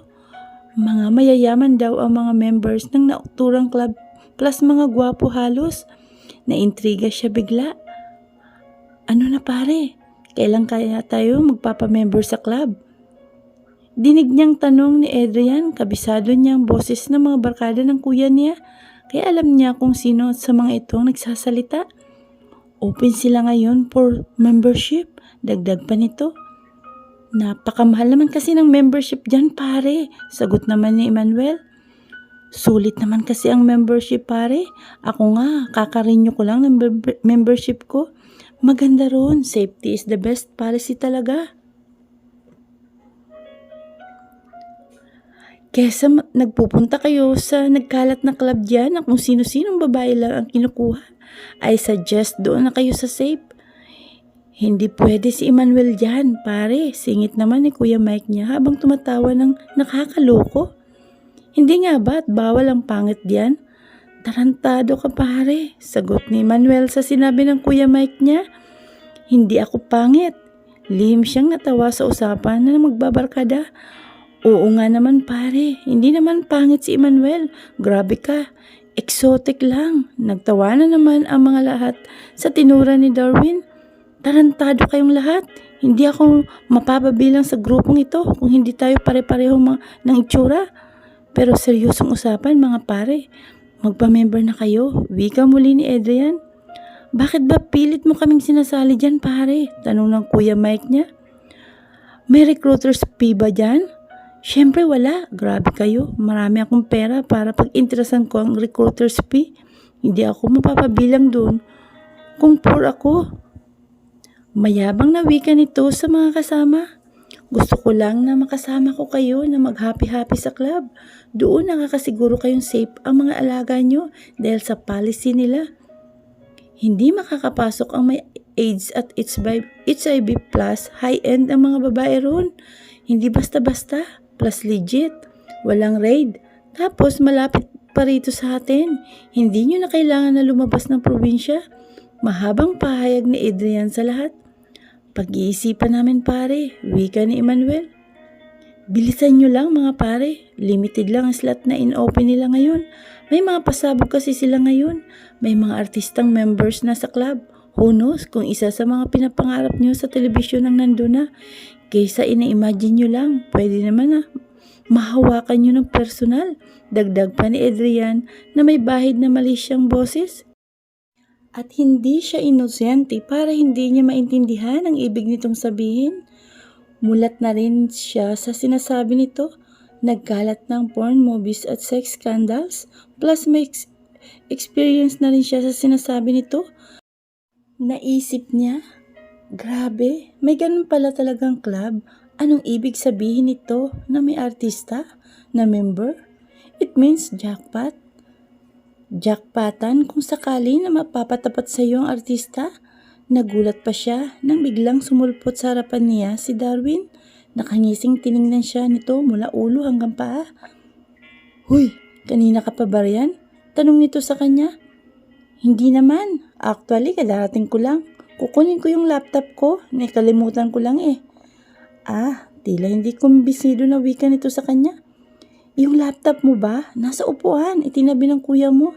Sige, kukunin ko na muna ha. Iniwanan niya ito at dumiretso na siya sa garden. Pagbungad pa lamang niya sa garden ay nakangising ngiti na ang mga barkada ng kuya niya ang nakatingin sa kanya. Hello Mika, sabay-sabay na bati sa kanya ng barkada ng kuya niya. Hi, kaswal lamang na bati niya. Kuya, yung laptop ko kukunin ko lang, wika niya sa kanyang kuya. Hindi na niya pinansin ng mga kaibigan nito. Inabot naman ito sa kanya ang kanyang laptop. Pagtalikod niya ay dinig pa niya ang sinabi ni Emmanuel at sinagot ng kuya niya. Pare, masungit talagang kapatid mo no? Sayang, maganda pa naman. Kuminto ni Emmanuel. Huwag niyong pansinin, bawal niyong tingnan ng kapatid ko. Galawin niyo na lahat. Wag lang ang kapatid ko. Paalala lang niya. Sagot ng kuya niya. Yun naman ang pinakagusto niya sa kuya niya. Hindi nito hayaan na kantiin siya ng mga barkada nito. Kahit kasi may mga itsura naman din talaga mga ito, ay wala siyang type. Malapit na siya sa hagdanan nang makita na naman na pabalik na si Adrian sa garden. Naisipan niyang tawagin ito. Adrian, narinig ko kanina ang pinag-uusapan niyo ni na kuya. Kaswal niyang wika rito. So, may kaibigan ako na mahilig sa babae. Talaga? Amuse na tinignan siya nito. Oo, sayang din ang komisyon mo kung sakali. Nagpapatawa ka ba, Mika? Walang komisyon sa involved kaya ako na ini-invite ko na sumali ang kuya mo. Talaga ba? Tanong niya sa nakakaloko na tinig. Pwede ba, Mika? Kung nang-aasar ka lang, maiwan na lang kita. Ito naman, pikon agad. Binibiro lang kita. Ito na lang, may calling card or address ba ron para personal na punta ng friend ko? Binigyan niya ng diin ang salitang friend kay Adrian.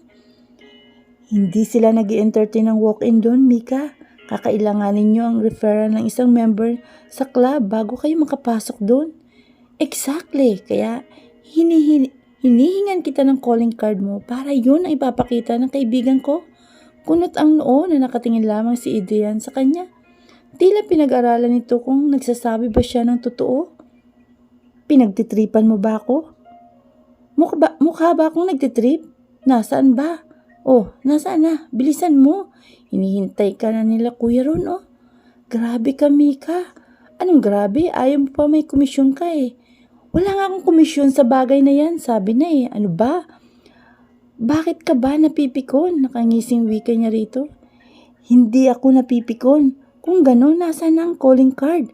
Napilitan ito na kunin sa wallet nito at kunin ang calling card na hinihingi niya. Ibibigay mo rin pala, pinatatagal mo pa, wika niya rito, at pagkuhan ay sinuri ang card. Wallflower Club pala ang pangalan. Tumataas ang kilay niya habang tinitingnan niya ang details sa card. O siya, tsupi na, itinulak na niya si Adrian. Napakamot na lamang ito sa ulo niya. Iniisip nito na pinagtitripan siya ng dalaga. Pero hindi naman niya ito pwedeng kantiin at malalagot siya kay Mike. Ang totoo ay may crush rin siya sa dalaga. Kaso ay masisira ang pagkakaibigan nila ng kuya nito. Kapag nagtapat siya, ipinasya na lamang niyang bumalik sa garden. Si Bastian. Kasalukuyan na nasa opisina niya si Basti nang mag-ring ang mobile phone niya habang kasalukuyan siyang tumitipa sa computer. Si Alfred Simaro ang kanyang caller, isa sa naging matalik niyang kaibigan sa New York. Isa itong half Filipino at half Spanish, pero nangingibabaw ang pagiging Espanyol nito kung magbabase sa itsura nito. Sa ugali ay mas lamang ang pagiging Pilipino nito, kaya mabilis silang magkasundo. Nakilala niya ito nang matulungan niya ito minsan nang masiraan ito ng sasakyan sa kalagitnaan ng highway sa New York. Kasalukuyan na niyang siyang pauwi galing sa kanya isang kliyente nang madaanan niya ang isang sasakyan na nakatirik sa gitna ng daanan. Pagkuhan ay hinintuan niya ito. Pagbaba niya ron, palamang niya nakita si Alfred na kasalukuyan na nakadukmo. Tinapik na lamang niya ito sa likod. Nakatulog na pala ito sa ganun na kalagayan. Hello sir, wika niya rito. Nang magmulat ito ay makikita sa mukha nito ang pag-aliwalas niyon. Is there anything I can help? Tanong niya rito. Oh yes, mababa ka sa mukha na nabubuhay nito ng pag-asa. Thank you. Hinawakan nito ang isang kamay niya. Napatingin siya kaya mabilis nitong binawi ang kamay.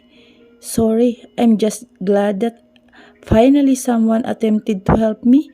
I say, nakakaunawang wika naman niya rito. My car suddenly stopped.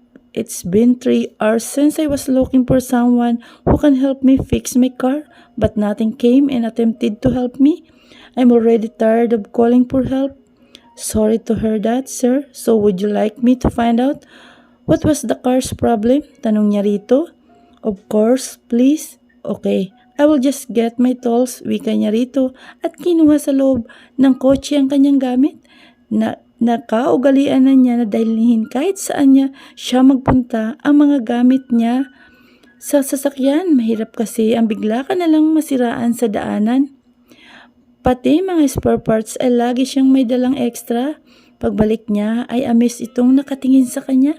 Hindi siguro ito makapaniwala na halos yata lahat ng gamit sa paggawa ng sasakyan ay mayroon siya. Hindi pa nga ito nakatiis at tinanong siya kung mekaniko siya. Sinabi niya na hindi. Sinabi lang niya rito na natutulang siya kalaunan sa paggawa ng minor na sira ng sasakyan. Mga minor na sira dahil na rin sa hilig niya ang pagbubutingting. Bukod pa sa may ideya talaga siya ng kaunti dahil na rin sa nature ng trabaho niya. Dali-dali niyang tiningnan ang sasakyan nito. Nang makita ang problema ay nasiyahan siya. Hindi naman pala siya mahihirapan. Matapos ang mga 15 minuto siguro ay nagawa na niya ang sasakyan nito. Labis-labis ang pasasalamat nito at binibigyan pa nga siya ng bayad ngunit hindi niya ito tinanggap. Thank you so much, sir. Wika nito sa kanya. It's okay. You're welcome. It's my pleasure to help. Masaya siya na nakakatulong kahit papano. Iba ang pakiramdam na ikaw naman ang pinapasalamatan dahil ikaw ang tumulong. Iba ang feeling na may napasaya ka. Iba ang feelings na hindi na ikaw ang nangangailangan ng tulong. Yun siya ngayon. Gusto niya talaga na dumating ang araw na hindi na siya ang mga ilangan ng tulong. By the way, I'm Alfred Simaro. Pakilala nito sa kanya at inilahad ang palad nito sa kanya. Nice to meet you, Alfred. I'm Sebastian. Pakilala rin niya rito at tinanggap ang palad nito. This is my sound word, but can I ask if you're a Filipino? Tanong nito sa kanya. Yes, sir. I'm a pure Filipino. Proud na sagot niya sa tanong nito. Oh, nice to hear that. Masayang wika nito sa kanya. I'm also a Filipino, although not fully blooded. I'm half Filipino and half Spanish. Oh, it's so good to hear that. Kababayan pala kita. Wika niya. Yes, kabayan. Masayang wika nito. Do you know how to speak in Tagalog? Tanong niya rito. Yes, actually. Sagot nito sa kanya. I also grew up in the Philippines before we decided to move here to New York. Mababa ka sa mukha nito na proud na ito sa sarili bilang isang Pilipino. Ganun ba? Oo, natatawang wika nito sa kanya. So, let's speak in Tagalog na lang. Oo pare, itinaas nito ang kamay at nakuha na naman niya ang ibig nitong ipakahulugan sa kanya. Nag-high five sila, doon nagsimula ang pagiging matalik nila magkaibigan. At dahil ito ang pinakamatalik niyang kaibigan, ay ito ang napili niya na tumayo bilang best man niya sa kasal niya. Mabuti nga at sakto na nasa Pilipinas na ito ngayon, kaya naman mabilis na lang itong makakarating sa kasal niya. Oh, pare, napatawag ka? Tanong niya rito. Ready ka na ba sa Friday? Wika nito sa kanya. Ang tinutukoy nito ay ang sinasabi nito sa kanyang regalo. Sa Laguna muna siya didiretso pagdating niya sa Pinas. Kinabukasan na lamang siya didiretso ng Bulacan kasama na si Alfred. Sa mansyon na ng mga Salvador ito tutuloy bilang guest niya. Natatawa siya sa regalo nito. Hindi naman siya excited sa totoo lang. Hindi naman kasi niya talaga gusto ang regalo nito. Kaso ay baka magtampo kaya pagbibigyan na lang niya ito. Kailangan pa ba talaga ang paghandaan yan pare? Natatawang wika niya rito. Oo naman pare, baka mapalaban ka. Malakas ito pare. Nakangisi na wika niya. Okay, sige pare. Hintayin na lang kita. May asikasuhin lang ako ha. Galingan mong asikasuhin pare. Biro niya. Siyempre, kilala mo ko. Alam mo na. Sakay nito sa biro niya. Natapos ang usapan nila, napasandal siya sa kanyang swivel chair. Nag-inat-inat siya. Pagkuhan ay tumingin sa kisame. Ilang araw na lang talaga at ikakasal na siya. Napakabilis ng panahon. Hindi niya inakala na si Celestine ang mapapangasawa niya. Siguro baka yun talaga ang nakatakda sa kanya. Problema niya ngayon kung paano ito sasabihin kay Mildred ang existing girlfriend niya. Isa itong half Filipino at half American. Tulad ni Alfred, ay lumaki rin ito sa Pilipinas pero nagdesisyon na manirahan na sa Amerika. Nakilala niya ito sa isang business gathering. Mayroong spare parts shop na mga sasakyan ang pamilya nito at may ilang branch na rin sa ilang dako ng New York. Kasalukuyan itong nasa business trip sa Japan kaya naman hindi pa niya ito nakakausap. Magmula nang tanggapin niya ang hiling ni Don Amado Salvador na itinuturing niyang ama ay hindi pa rin niya alam kung paano kukuha ng tiempo na sabihin kay Mildred ang mangyayari sa kasalan. Napabuntong hininga siya, kailangan na niya itong hiwalayan. Pero papaano? Buong akala nito ay sila na sa huli. Anong gagawin niya? Ayaw naman niyang sabihin ang kanyang sitwasyon sa pamamagitan ng tawag at baka hindi sila magkaintindihan. Kahit papano ay minahal na rin niya si Mildred. Bukod sa taglay nitong kagandahan, bunga ng pinagmulan nitong lahi, ay masasabi niyang okay naman ito. Mabait naman ito. Yun nga lamang ay totoong walang perpektong tao. Wala itong alam sa gawaing bahay. Hindi ito marunong magluto. Yun na sanang pinapangarap niyang babae. Pagdating ng araw, yung tipong ipagluluto siya ng pagkain, pero tanggap na niyang hindi may bibigay ni Mildred yun. Nasanay kasi ito sa maalwan na buhay. Tanggap na sana niya ito kung sakali man na ito na makakatuluyan niya. Willing na siyang mag-adjust pero ito at sa isang iglap ay ikasal na siya. Ang mahirap pa ay hindi niya halos kilalang bride niya. Nakasama naman niya ito sa isang tirahan lamang ay wala silang pinagsaluhan na masaya. Palagi itong galit sa kanya. Wala siyang alam ngayon sa pagkatao nito. Maliban sa kaalaman niyang hindi siya nito gusto sa pamilya nito dati. Kumusta na nga kaya ito sa nagdaan na taon ay hindi niya alam kung ano nga ba ang itsura nito. Kapag may pinapadalang litrato si Don Amado, nakasama ito ay puro nakayuko, walang matinong kuha. Kapag tinitingnan niya ang mga nakasinop na litrato nito sa kanyang photo album ay natatawa siya. Wala kasi talagang matinong kuha ito. Sigurado siya na sinasadya nito ang pagyuko. Galit pa rin siguro ito sa kanya. Ramdam na ramdam niya yun. Noon pa man, kaya nga nang magdesisyon si Don Amado na pag-aralin siya sa Amerika, ay pumayag na lamang siya kahit alam niyang mamumuhay na naman siya muling mag-isa. Malungkot rin ang walang kasama pero iniisip na lamang niya na sasaya si Celestine at kapag umalis siya at hindi na siya nito makikita. Mika, hello best, wika ni Tin mula sa kabilang linya. May naisip na akong solusyon sa problema mo best, pero suggestion lang ito ha, actually. Kasi ikaw pa rin naman ang magdidesisyon kung gusto mo ang naiisip ko best. Teka, ano bang suggestion na sinasabi mo? Tanong nito sa kanya.